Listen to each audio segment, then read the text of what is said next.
Why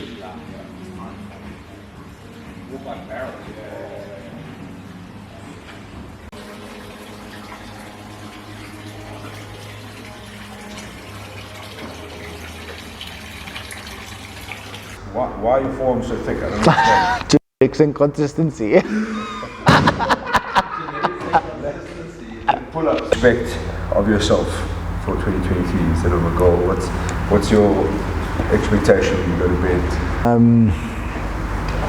Just more the same in terms of just the consistency of the work, and to grow the gym in in quite a wholesome way. I think when I think about the year ahead and what I want, it's really want the gym to grow a lot more, and while maintaining the same environment and ethos, and then I'd say compete more, but we compete so much, but compete more regularly, and then do the international comps. It's something that I've been quite negative towards myself for, like on a personal level, is like going overseas and trying. So this year I want to battle that demon, get over myself a bit, and give it a go. Is it a case of like you look out at people and say like that dude's a world champion, or kind of in a way, I guess. It's just but now I think the room I'm in now has helped me like get over that quite a lot. I believe we have a very high level here, and also the performances on the big stage at Sub Kings. I mean, Sub Kings, especially the main event, is probably the most high pressured environment competition wise we have here, I think. And I've performed well, relatively well, under the lights. So that's given me a lot of confidence, and then also just the fact, like, it's an amazing opportunity to be able to go, especially if you have just even an inkling of talent. So it would be a bit of a waste if I stop myself from going just because I'm worried to lose or embarrass myself, which is quite pathetic, to be honest, mentally. So I really want to get over that and go overseas this year and compete. How different would you say your outlook is now? I think it's actually the same. And I think that's why the gym's worked, is because it's just been the same. When I was, the work ethic has changed in that it's just gotten like more, it's intensified. And I think how we approach teaching and how we carry ourselves here in the gym is just more of the same of who we are as individuals, and it's very organic, and that's why it's worked. So more of the same. It hasn't really affected me. It's actually helped me quite a lot. Like I've coached for many years in football, and I actually learned quite a lot through coaching. So it's actually helped me a tremendous amount to grow my game. So it's been nothing but a blessing, to be honest.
what would you say is different, and what would you say is kind of leading that evolution?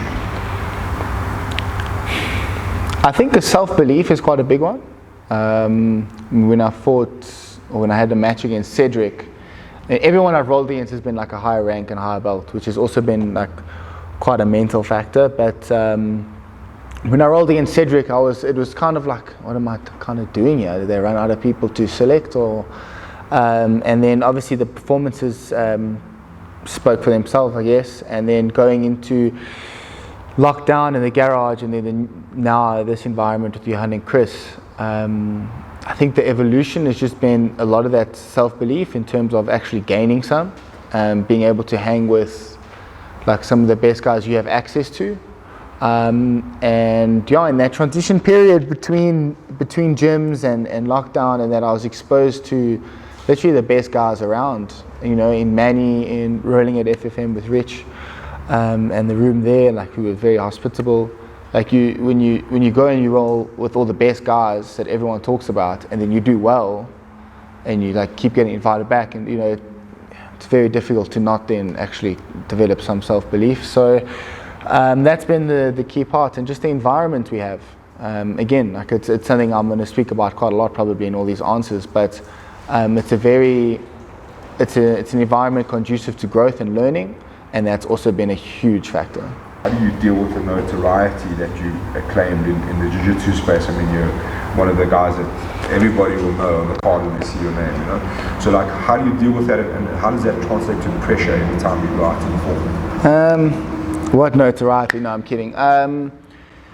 It's not something I've thought about, to be honest. It's been a byproduct of just hard, honest work. So I think because it's come about in that way, it's not something I focus on. Just, if anything, it's just made me work harder and try to stay out of it a bit more, to be honest. But it's been a bit overwhelming, but not the notoriety, just how the competitions went last year, and it was quite eye-opening. And yeah, so from that sense, I've dealt with it just in the sense of just carrying on doing the same stuff that kind of got me there. And then in terms of pressure, I don't know if it doesn't equate to pressure, because like I said again, it's just something I was always doing, and it's something I've always wanted to do. When I go and I roll the pressures, there's no pressure from outside, you know, like Johan and Chris in the gym, and that no one's like, oh, you have to win, or this or that, or what if you lose, and we can't talk about it if you lose, or we can't speak to me. It's, you know, it's a very, I go there and I represent myself, and I represent the gym and the ethos here and the style of jiu-jitsu, and as long as I do that, you know, you can't, you know, you lose the jiu-jitsu match, but if you're stepping out on the mat and you're expressing yourself honestly and you're giving your best, then you can't really be too upset with yourself. I mean, longer than like a day. But yeah, so just to wrap that question up, I think I've tried really hard not to focus on it and just get on with it the same way. If anything, just work harder. And then in terms of it translating to pressure, I think, you know, again, luckily with the room I have and the people I'm surrounded by, there's no external pressure. It's more just of a, you know, this is jiu-jitsu, like go out, express yourself, enjoy it, and the rest will come.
What do you make of these as an opponent, and how do you match up going? I think this is one of, if not the toughest and most daunting opponents in the weight category. I think if you offer him to 10 people, 9 will probably say no. And he's also got a style which from the outside seems like you know what's happening, it's you know what's going to come, but until you've been under there, you don't know what's happening. There's so many technical details, and it's at such a high level that he makes it look more simple and basic than it is. So I think people, he's another one of the guys who's from like the original old school competitive scene, like, and someone who hasn't had the platform, I don't think, like in terms of jiu-jitsu. There wasn't the Sub Kings when he was a fresh young purple belt coming up, you know, and there wasn't all this stuff where there was like a lot of eyes on the sport, and he's been doing it forever. I mean, I remember rolling him. He was a purple belt and I was a white belt, and it was whew, and like I rolled him in the gi. I think I still have some gi burn from that, like it was like 5 years ago. But he's one of those guys who deserves this platform and deserves to be with the eyes on him, because he's so technically efficient. He's at such a high level, and to share the mats with him is an incredible honor. Like I said, I mean, rolling him as a white belt, I never thought I would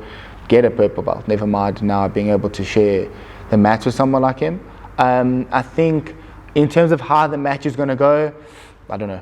I think it's going to be, because there's no points, it's going to be very interesting. But I know that it's going to be entertaining, and I think we'll both push the pace with our styles, and then what comes out from that, I don't know. Last one, Dill, what can we expect from you in 2023? Hopefully more back takes and less guillotines from Top Turtle. But and like a bit more efficient jiu-jitsu and less kamikaze jiu-jitsu, but no, that's definitely not, that's not going to change. But if I can like not slip 10 heel hooks every match, that would be great. No, more of the same. I think just harder work and more. Like I just want to do as many comps as possible. Anything, anyone, any rule set, whatever. Just get out there and as much as I can, and then obviously go overseas, and then hopefully just grow the gym in a very like organic way, and get more people to not only start jiu-jitsu but like enjoy their hobby. I think people get quite caught up in the whole competition thing and wanting to do well in that, but sometimes forget it's actually a hobby, and people can just enjoy coming to jiu-jitsu twice a week, have fun, learn some cool stuff, talk about it with your mates. And so on the competition scene, just more, and then on the non-competition scene, just grow the gym and the environment where it's a place that people can come in and enjoy jiu-jitsu as much as they can.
Epiosde.